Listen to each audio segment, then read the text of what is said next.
Yang segitu banyak. Nah, dokter, apakah lari ini cocok untuk semua usia, dok?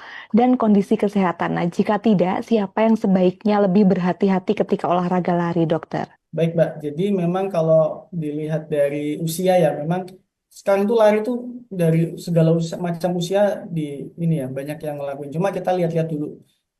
Kita mulai contoh dari usia paling muda, misal usia sekitar 6 tahun atau 7 tahun sampai usia sekitar 16 tahun, 17 tahun. Nah, banyak yang lari di usia segitu. Cuma memang kalau usia segitu kita harus lebih waspada juga karena memang pada saat itu kan usia-usia pertumbuhan ya.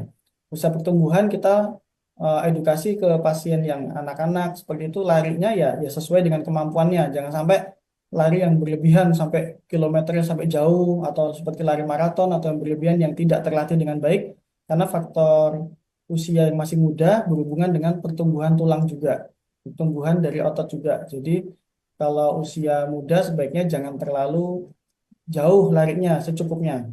Nah, nanti ketika sudah memasuki usia sekitar 18 sampai 40 itu kan usia produktif ya. Itu usia-usia yang memang itu bagus, bagus sekali usia yang ideal.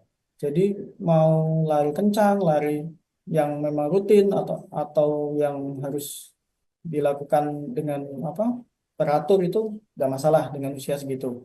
Lalu ada lagi pembagian usia di usia 40 sampai 60. Ini kan usia paruh baya yang memang bagus tapi memang harus memperhatikan kondisi-kondisi penyerta. Kadang usia 40 sampai 60 itu kan punya penyakit penyerta ya, bisa penyakit jantung, penyakit diabetes, penyakit hipertensi ya itu harus lebih diperhatikan dalam melakukan olahraga lari sesuai kemampuan.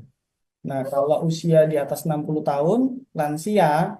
Nah, usia lansia itu memang beberapa masalah sendi ya. Yang paling banyak itu usia sendi, osteoporosis. Nah, itu harus eh, dilakukan pemeriksaan terlebih dahulu supaya apa? Larinya nggak menyebabkan makin rusak nanti sendi-sendinya ketika usia 60 ke atas. Karena kan ketika lari itu beban tubuh akan banyak ke lutut ya, lutut ataupun ke pinggang. Nah, itu sendi-sendi besar dalam tubuh yang akan dia memberikan tekanan di situ.